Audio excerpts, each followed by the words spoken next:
interessante é que esse livro ele é enciclopédico no sentido do estudo aprofundado do modo de viver puritano. Poxa vida, em pleno século XXI, como é que você tem coragem de pregar sobre isso? Tenha em mente uma coisa. O mesmo Espírito que desceu sobre os profetas da Bíblia, o mesmo Espírito que está nesse lugar, nessa noite, está em você. O mesmo Espírito que estava em John Bunyan, em Jonathan Edwards, em todos os puritanos, está em você. Então você deve seguir os mesmos caminhos. Não tem atalho, não tem senão. Vivemos, infelizmente, numa geração que não entende o que é realmente a vida do cristão. Tem gente que pensa que é só diversão.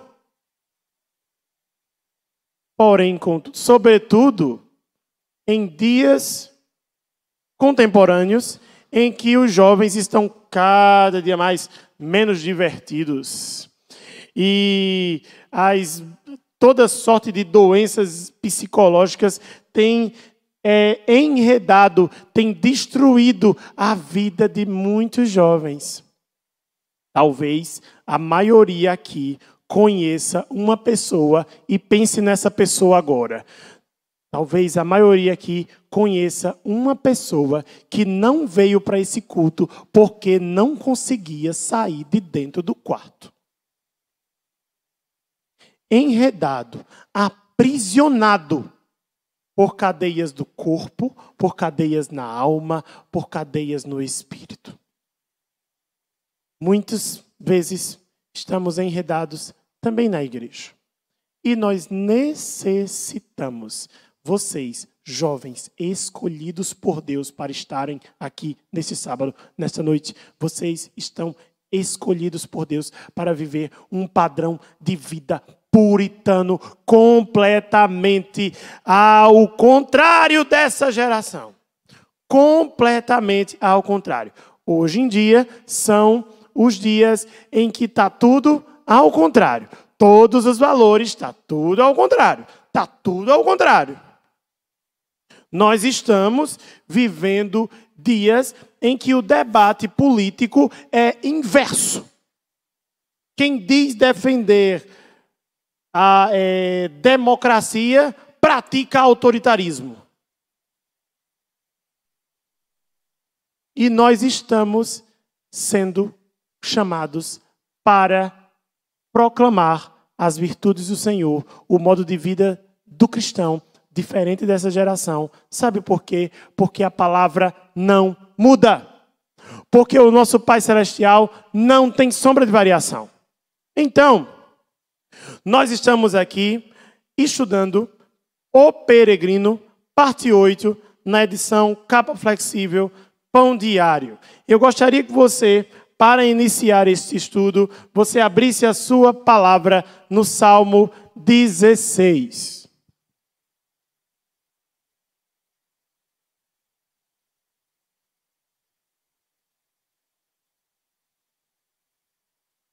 Glória a Deus. Todos abriram. Quem abriu, eu gostaria que abrisse a boca com coragem e dissesse amém. Glória a Deus, glória a Deus. Salmo 16. Diz assim, eu acho que eu fui o último a abrir o texto. Salmo 16. Guarda-me, ó Deus, leia comigo, porque em ti me refugio. Digo ao Senhor, tu és o meu Senhor. Outro bem não possuo, senão a ti somente. Quanto aos santos que há na terra, são eles os notáveis, nos quais tenho todo o meu prazer. Muitas serão as penas dos que trocam o Senhor por outros deuses. Não oferecerei as suas libações de sangue, e os meus lábios não pronunciarão o seu nome. O Senhor é a porção da minha herança e o meu cálice. Tu és o arrimo da minha sorte. Caem-me as divisas em lugares amenos. É muito linda a minha herança. Bendigo o Senhor que me aconselha, pois até durante a noite o meu coração me ensina. O Senhor, tenho sempre a minha presença. Foque nessa frase.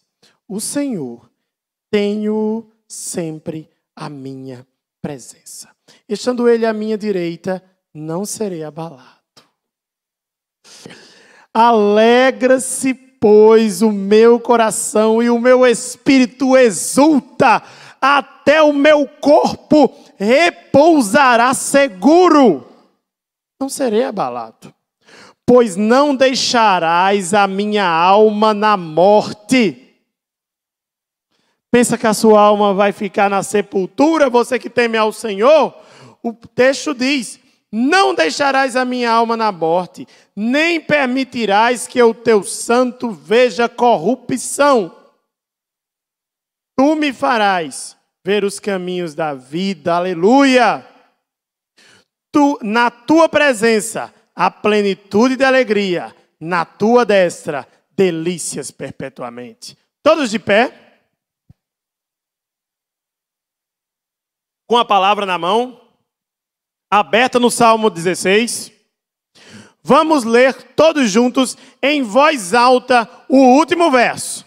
O último verso. Verso 16. Todos nós. 1, 2, 3.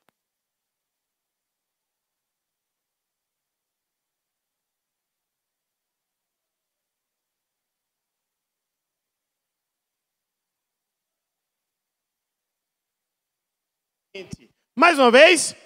Tu me farás ver os caminhos da vida. Na tua presença, a plenitude de alegria. Na tua destra, delícias perpetuamente. Glória a Deus. Assente no seu lugar. E vamos lá, ao nosso estudo. O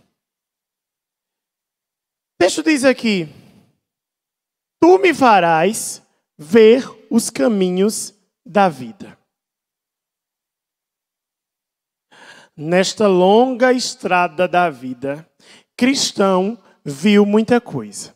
Cristão viu gente morrendo, cristão viu abismos, cristão viu valas de lama, cristão viu gente se perdendo na escuridão, cristão viu muitas coisas.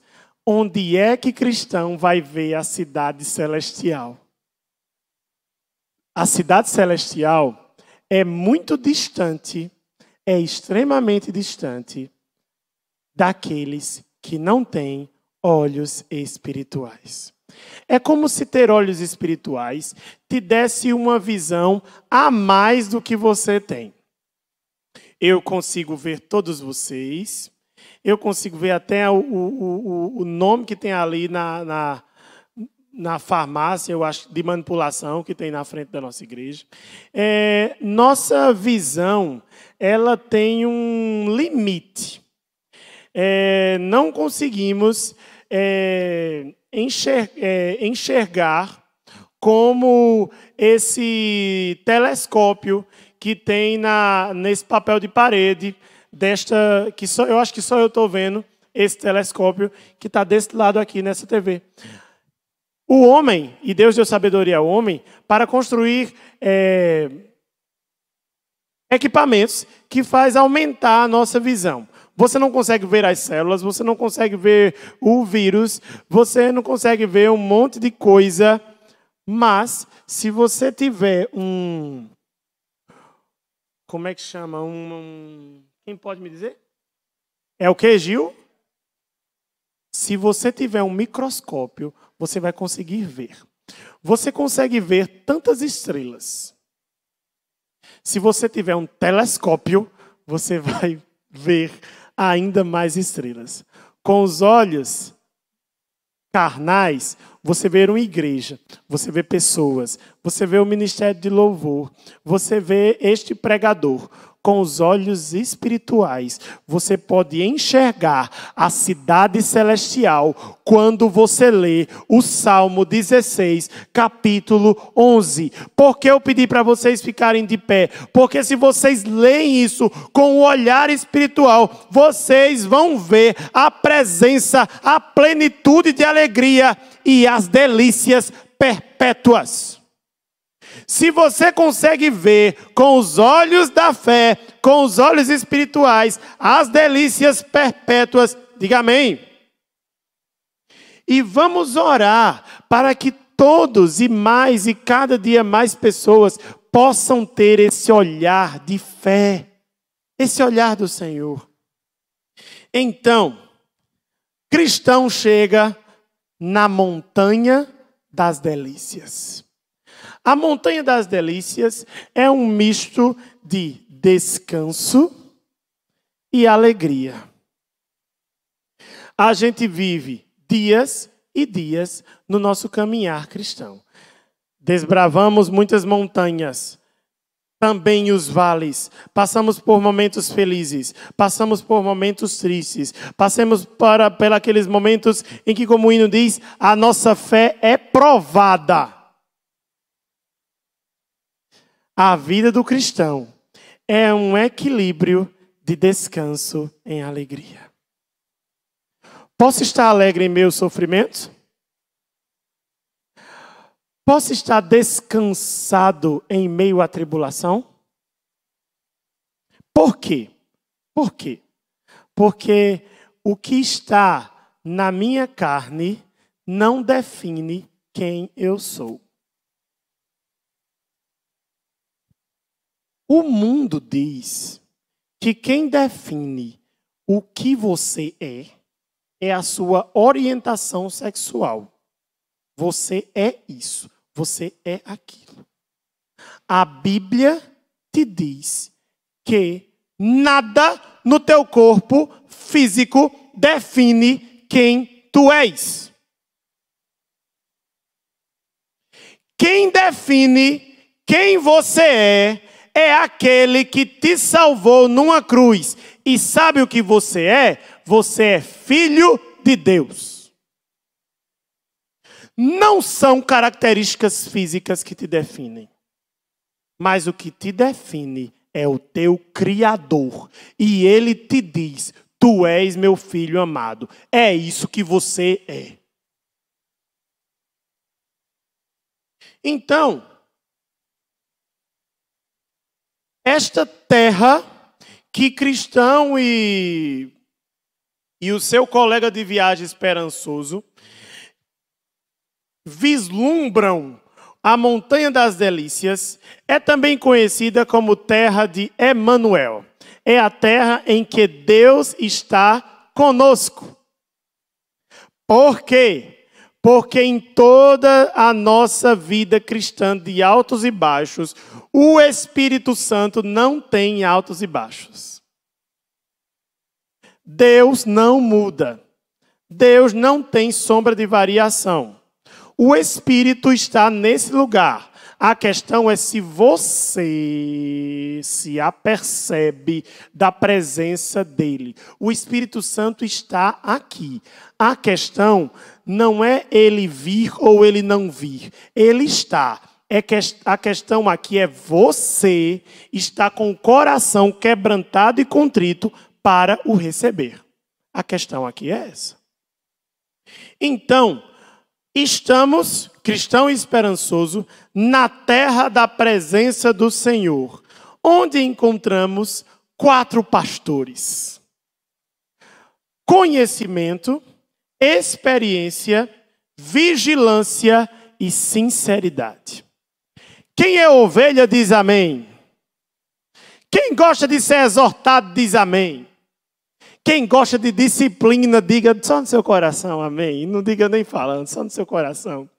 Estava hoje de tarde com uma reunião dos líderes das mocidades congregacionais dessa cidade e ouvi uma queixa de outros líderes. Os jovens não querem ser exortados. Se eu confronto o jovem, ele vai para outra igreja, porque tem muitas. E tem muitas que não exortam. Venha como está, basta que você dê a sua contribuição, porque fé aqui é dinheiro, não é olhos espirituais. Aqui é fé, aqui, nessa igreja e na palavra de Deus. E no livro Peregrino, nós aprendemos que fé é ter olhos espirituais. E então, jovens, vocês estão cada dia mais sendo pastoreados pela internet, sendo presunçosos por causa do muito conhecimento que vocês têm à disposição de vocês e confundindo conhecimento com experiência, vigilância e sinceridade. Vivemos não na era do conhecimento, meus irmãos.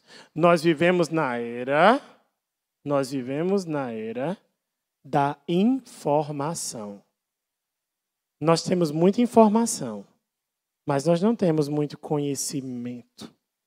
Como eu ouvi dizer, nós vivemos na época da intensidade, mas não da profundidade. Somos intensos, mas não somos profundos.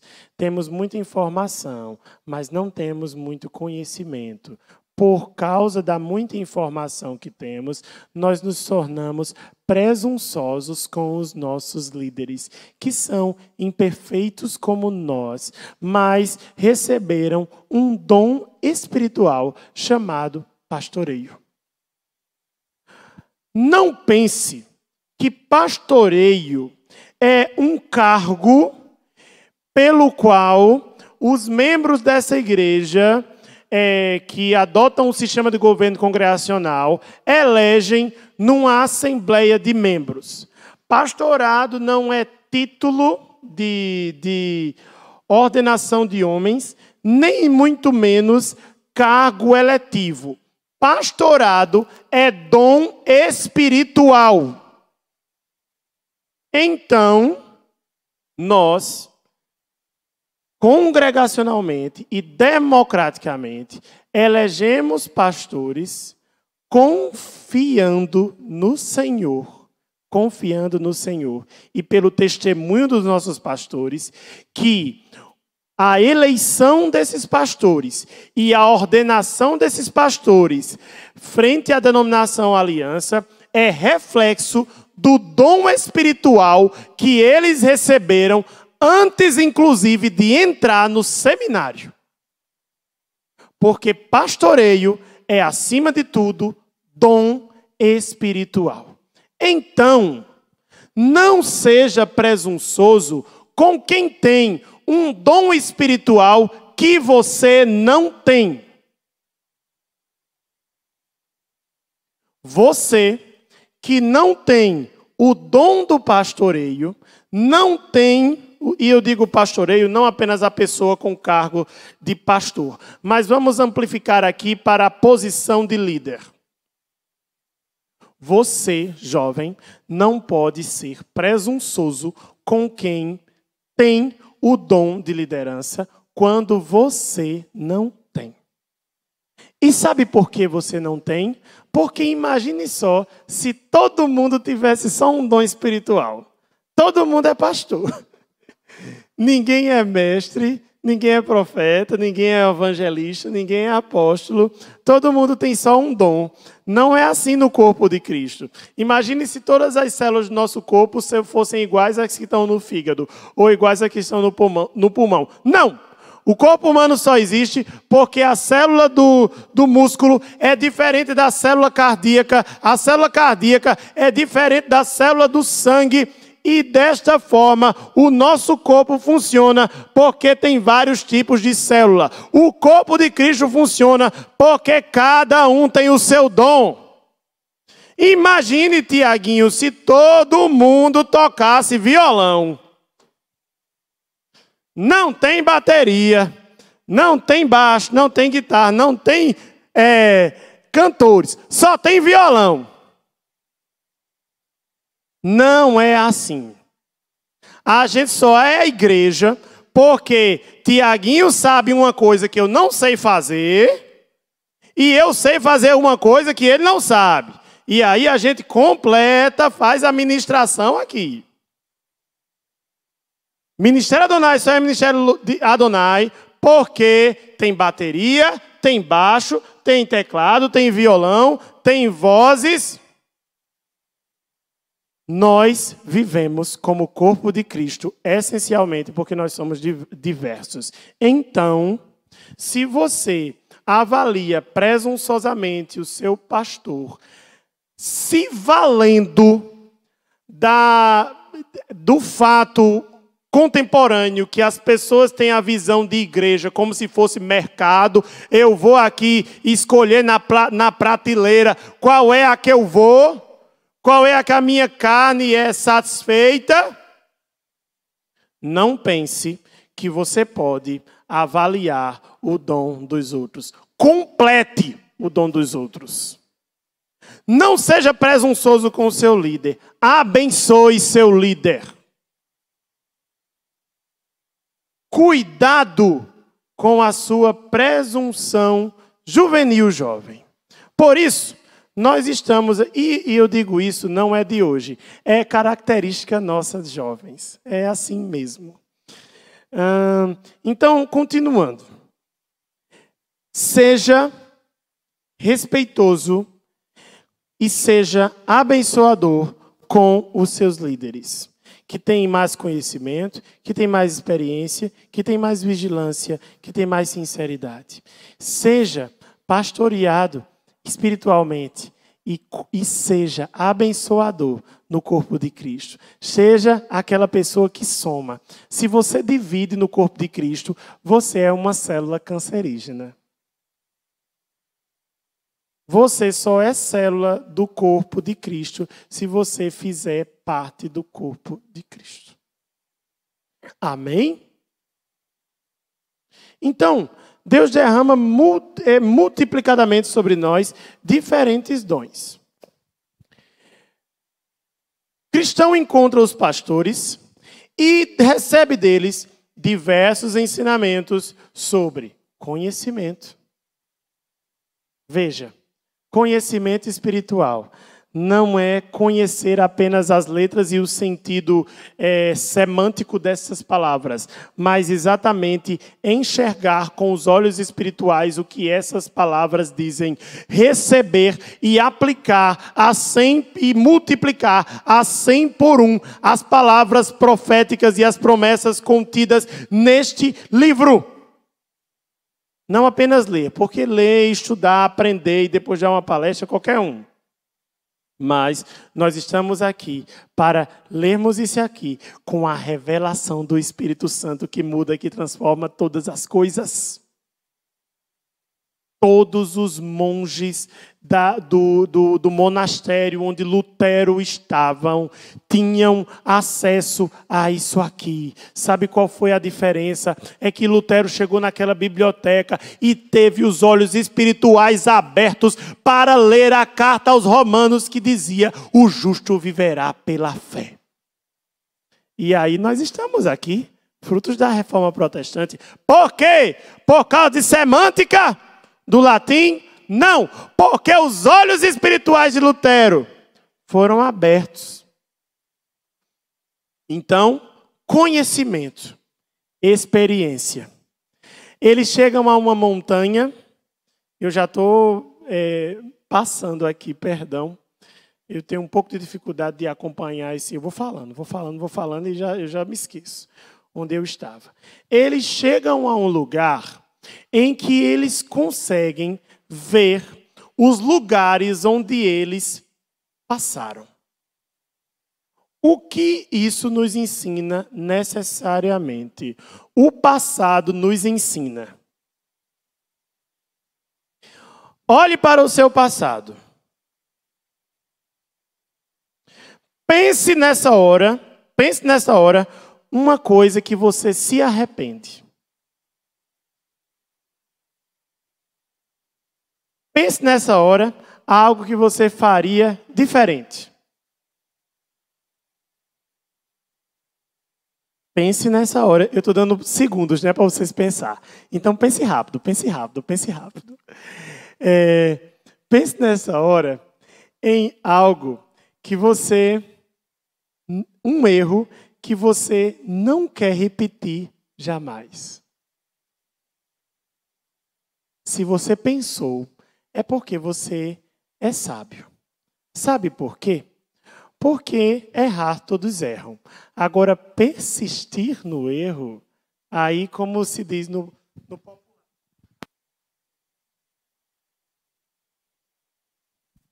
Persistir no erro, não, porque a internet, pessoas podem editar, fazer, né? Enfim, descontextualizações. Como eu estava dizendo, persistir no erro não é coisa do cristão. Por isso, você deve ter experiência e olhar para todos os lugares da sua existência. Você aprende com o seu presente, isso é equilíbrio. Você aprende olhando para o passado, você aprende para o futuro. Veja bem, cristão esperançoso olham para trás e vê gente caminhando entre sepulcros, e vê gente chafurdado na lama, e vê gente, e vê os lugares onde eles passaram e venceram, os lugares onde eles foram presos, os lugares de escuridão. Eles veem a caminhada cristã deles no passado para prosseguir sempre melhor, sempre mais perto de Deus. Desta feita, quando olhamos nossa vida do passado para aprender o presente e o futuro, nós adquirimos mais um atributo que nós aprendemos com os nossos pastores: vigilância. Vigilância. Sabe por quê? Porque quando a gente está bem desapercebido do caminho, estou aqui no caminho para a cidade celestial, e aí você chega num local onde tem uma bifurcação, e um homem sem argumento nenhum, sem muita conversa, diz: venha por esse lado, e vou. E vai. Porque está desapercebido. E sabe o que aconteceu quando o cristão esperançoso estavam desapercebidos? Eles caíram numa rede e ficaram presos. Nós devemos ser vigilantes, vigilantes, vigilantes. Porque aquele que cuida está de pé, aquele que pensa estar de pé, cuide para que não caia. Não, eu estou seguindo o caminho, Todo sábado eu vou para o culto da juventude, estou acompanhando, estou lendo, estou seguindo, certo. Os fariseus eram especialistas na semântica desse livro. Doutores na semântica desse livro praticaram barbaridades. Então, meu irmão, não pense você que conhecimento e experiência vai valer alguma coisa sem vigilância. Se você não for vigilante, a sua experiência vai ser de constantes e consecutivos erros repetidos. Experiência e constância sem vigilância vai fazer você andar em círculos. Os nossos pastores nos ensinam a ter conhecimento, ter experiência, ter vigilância e ter sinceridade. Vivemos tempos em que as pessoas estão perdendo o domínio da linguagem. Parece que estão evoluindo. Não sabemos, cada vez sabemos falar menos, sabemos escrever menos. Isso pode ser provado estatisticamente em pesquisa. O vocabulário das pessoas está diminuindo. E estamos cada vez com mais dificuldade de ser sincero. Adiamos conversas importantes e a tornamos uma bola de neve. Criamos uma tempestade em copo d'água porque a gente não tem a capacidade de ser sincero. E ao passo que nós não estamos preparados mais para a sinceridade dos outros em poucas palavras. Eu aprendi num seriado um ensino que eu levo para a vida. Faça uma reunião de pé, porque se um assunto não pode ser resolvido em 10 minutos, é porque você está com dificuldade de linguagem e de sinceridade. Para ter habilidade vocabular de resolver coisas com a facilidade que o vernáculo nos oferece. Acho que eu estou falando palavras já em desuso e talvez parte do meu vocabulário já esteja perdido dessa geração. Misericórdia! Estou vivendo os últimos meses, não sei se isso é coincidência, na liderança dos jovens dessa igreja. E espero que o próximo seja dotado de palavras mais contemporâneas. Enfim, o que eu quero dizer é que nós devemos utilizar todos os nossos sentimentos e todas as palavras possíveis para nos expressar. Um ensino que eu aprendi ontem, comecei a assistir uma série bem conhecida.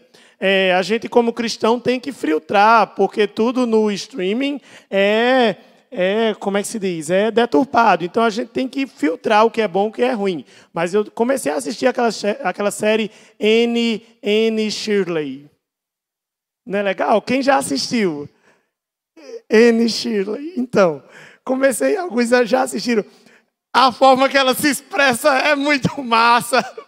É assim, ela diz, meus queridos, a plenitude do ser. Tipo assim, esse microfone maravilhoso, nesse sistema de som estupendo, nesse culto. Assim, vamos uma palavra bem difícil para esse culto. É o quê? Neste grandiosíssimo culto. Anne Shirley utiliza a plenitude do vernáculo, glória a Deus. E ela é menor do que eu. Então eu achei muito legal a forma dela se expressar. Quase era difícil ter gente com paciência para escutar, né? ela dias e dias tinha que escutar, cala a boca! Mas é isso, minha gente, nós precisamos. Espero que vocês entendam a forma com a qual eu estou exemplificando a virtude da sinceridade. Quanto mais palavras a gente tiver e quanto mais domínio das palavras a gente tiver, melhor vai ser nossa expressão de sinceridade. Não apenas em palavras, mas em intensidade dos sentimentos que carregam as nossas palavras. Por quê? Porque uma coisa é eu falar, bom dia. Outra coisa é dizer, bom dia! A intensidade, a emoção. As pessoas e os jovens estão cada vez mais tendo dificuldade de expressar emoções. Eu aprendi naquele livro, Comunicação Não Violenta, de Marshall Rosenberg. Um livro que é um marco internacional na comunicação social. Comunicação Não Violenta, de Marshall Rosenberg. O cerne da comunicação sincera é o seguinte: expresse seus sentimentos. No lugar de dizer, Vanusa, que coisa errada você fez, você diz assim, Vanusa, eu fiquei muito triste com o que você fez. Traga o sentimento, hipoteticamente, eu não fiquei triste com nada de Vanusa. Expresse os seus sentimentos nas suas palavras. Diga como você se sente. Isso é o cerne da comunicação compassiva. ou da comunicação não violenta. Marshall Rosenberg viaja o mundo resolvendo conflito nessa metodologia. Lê esse livro, Comunicação Não Violenta, Marshall Rosenberg. Um livro maravilhoso para todo mundo que quer aprender sobre comunicação social. Dando continuidade. Eles encontram também o monte do erro. Faz parte da caminhada do cristão. Não faz? O erro. Encontram também nesse lugar que eles estão, Montanha das Delícias, Terra de Emanuel, a Montanha da Cautela, que, como eu disse, nos ensina a aprender sobre o passado e vislumbrarmos com os olhos espirituais a cidade celestial. Quem já viu o céu? Quem consegue ver o céu com os olhos da fé?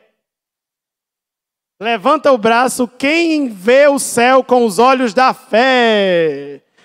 Glória a Deus, glória a Deus. Não se trata de olhos da carne, se trata de olhos do Espírito. Olhos que nos conduzem a termos a certeza da vida eterna. Cuidado, como eu disse, para não sermos presunçosos, porque somos muitas vezes como um personagem que tem aqui, ignorância. Ele conhece muito, ele sabe muito, mas ele é ignorante porque ele é presunçoso. Ele conhece vamos dizer assim, a forma das coisas, mas ele não conhece o conteúdo. Ele conhece a semântica da palavra, mas ele não conhece a revelação profética da palavra. Deus nos honra, mesmo em nossa pouca fé. Neste mesmo lugar onde cristãos esperançosos estão, eles se deparam com uma criatura chamada volta atrás, que representa a apostasia de muitos. Pense numa pessoa que se desviou.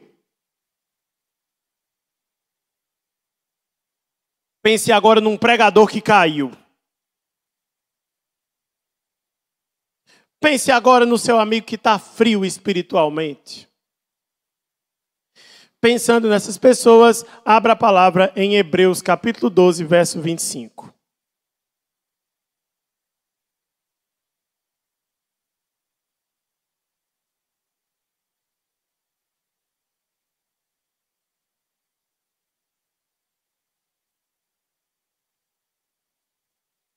Hebreus capítulo 12, verso 25.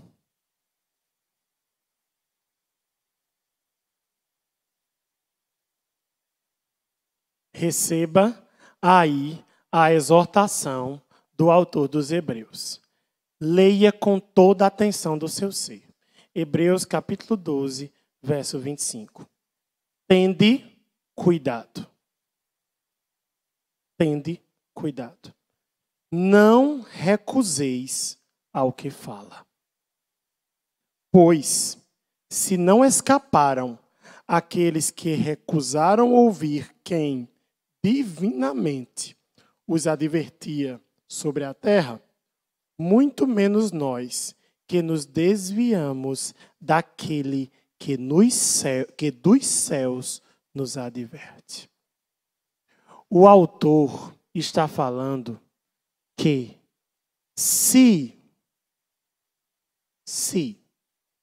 não escaparam aqueles hebreus que, mesmo recebendo a advertência dos profetas, eles acabaram sendo levados e conduzidos à idolatria, e eles não escaparam por isso do cativeiro babilônico, porque eles não escutaram a palavra dos profetas que os advertiam na terra, muito menos nós, que já conhecemos a plenitude da revelação profética das Escrituras.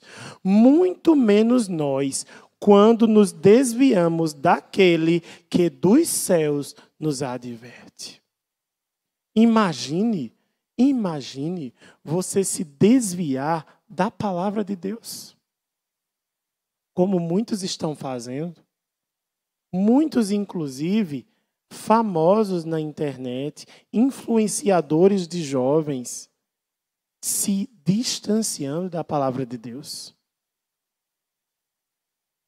Não há escape para aqueles que se desviam da advertência do Senhor.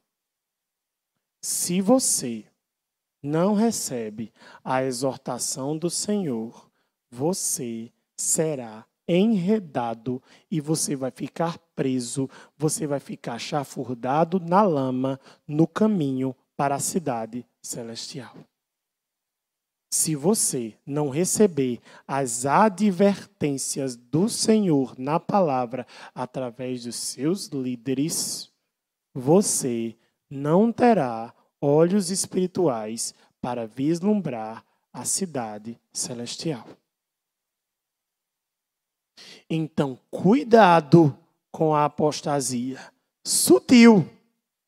Apostasia, meus irmãos, não é só me tornei ateu.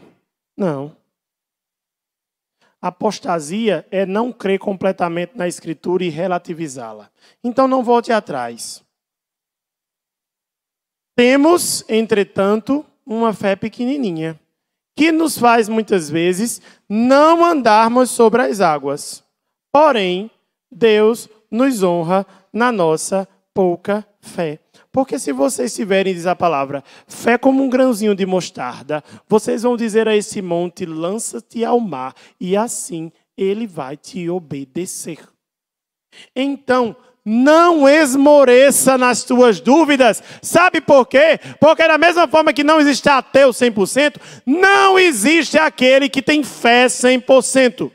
Todo cristão vive uma vida cristã com dúvidas, com medo e com insegurança. Sabe por quê? Porque a nossa fé é pequenininho e apesar da gente ter olhos espirituais, mas a gente ainda tem olhos carnais que nos faz descrer. Um amigo estava me dizendo, por que tanta gente vai para as ruas por político? Eu disse, muito simples, porque eles veem, ele disse assim, por que vai para o protesto político e não vai para um evangelismo? Eu disse, muito simples, porque o político eles veem e Deus não. E como o nosso coração é uma fábrica de ídolos, então é muito mais fácil a gente adorar alguém que a gente vê como um político que a gente acha que vai nos salvar. O desafio do cristão é o olhar espiritual, é ir para as ruas baseado na fé, naquilo que a gente não vê. A firme convicção das coisas que não se veem. Glória ao nome de Jesus. Esse é vamos dizer assim, a chave da fé. O coração dos israelitas era uma fábrica de ídolos, mesmo com as advertências dos profetas. Sabe por quê? Porque eles só viam paredes de um templo e um santo dos santos que só o sumo sacerdote entrava. E por isso, eles trocaram o santo dos santos por estátuas e altares que eles viam. Por quê? Porque os nossos olhos físicos nos conduzem à idolatria, ao passo que os nossos olhos espirituais nos conduzem à santidade. Quem é que vai ganhar essa batalha? Só se você vestir a armadura. Talvez os seus olhos espirituais sejam roubados pelos seus olhos carnais. Então, para não ser roubado, como pouca fé foi roubado, você precisa se revestir da armadura de Deus. Rei dos reis. Como é que é a música? Na batalha estou de pé, inabalável é minha fé. Te busquei. Mais alto? tua armadura. E com muita precisão me defende e ataque. Efésios 6. Sedes fortalecidos no Senhor, verso 10. Na força do seu poder, revestivos de toda a armadura de Deus, para poderes ficar firmes contra as ciladas do diabo. Se você quer ver a cidade celestial, é melhor você se revestir. 14, verso 14. Estais, pois, firmes, cingindo-vos com a verdade, vestindo-vos com a couraça da justiça, calçai os pés com a preparação do evangelho da paz, embaraçando sempre o escudo da fé, com o qual podereis apagar todos os dados inflamados do maligno. Verso 17, tomai também o capacete da salvação, a espada do Espírito, que é a palavra de Deus, com toda oração súplica. Com toda oração e súplica. Não é apenas orar assim, Senhor, Senhor. Senhor! Com toda oração e súplica.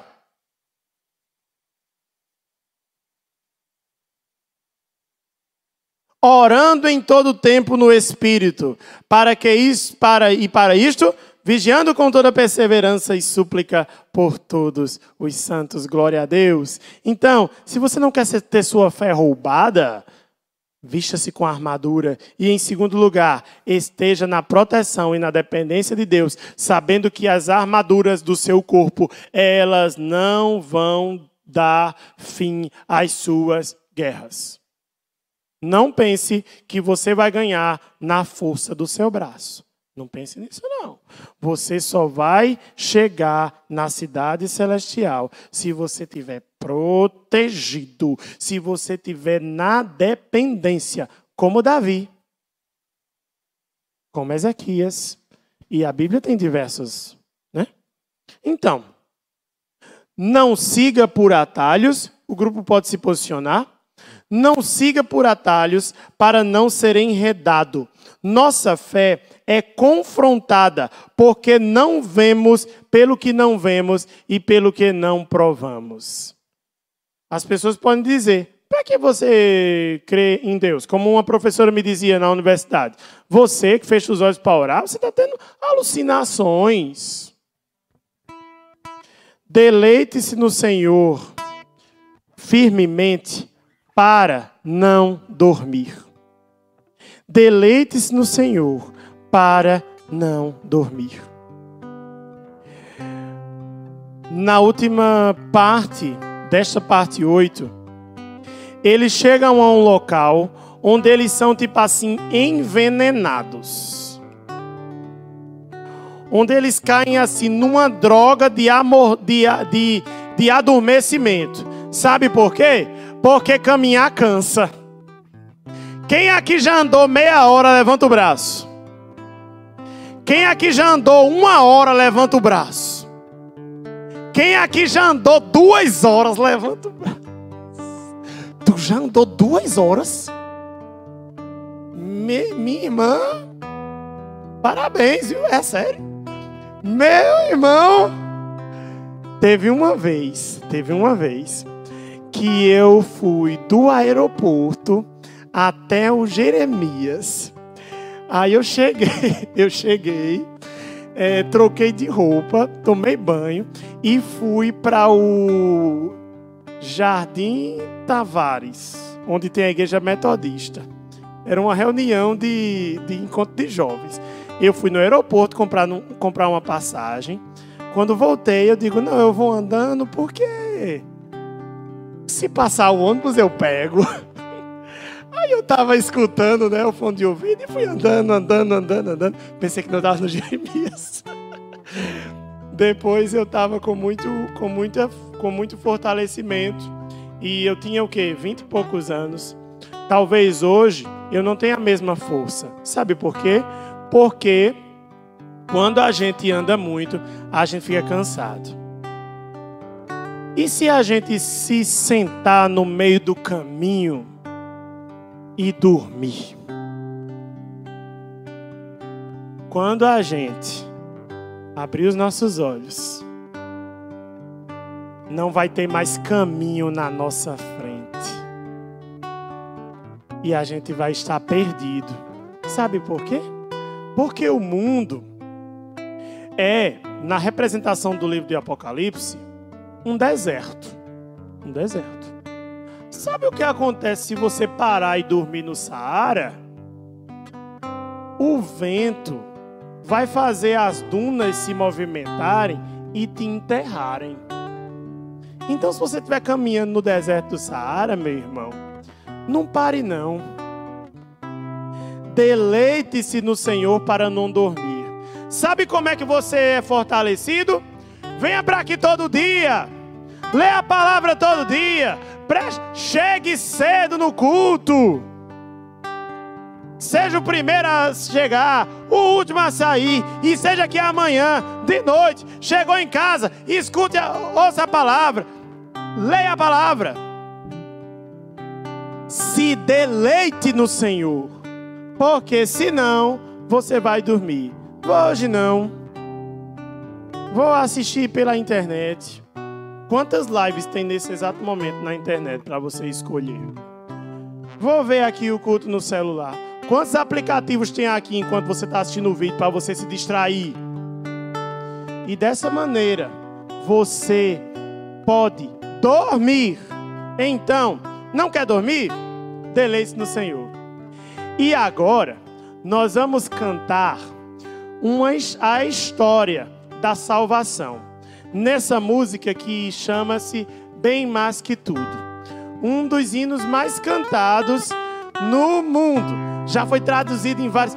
Quando Alex chega, me arrepiou quando Alex fez essa frase no violão.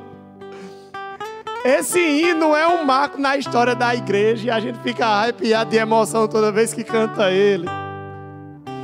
É aí que está você não dormir. Aí é que está você se deleitar no Senhor. E aí, cristão esperançoso começa um debate enorme sobre as questões de Deus, questões doutrinárias. Quais são as suas conversas, jovens? Como diz no popular, aresia ou...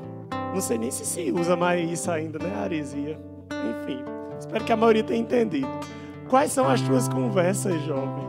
O que é que tem enchido as tuas palavras? O que é que tem enchido teu coração? Se deleite em contar e transmitir e multiplicar a história da salvação. Se deleite no Senhor. Sabe por quê? Porque talvez chegue alguém e diga assim: existe algo mais do que você está cantando aí. Talvez chegue alguém e diga: não, sua vida entregou por amor, foi por mim. Não tenho nada a ver com isso. Sabe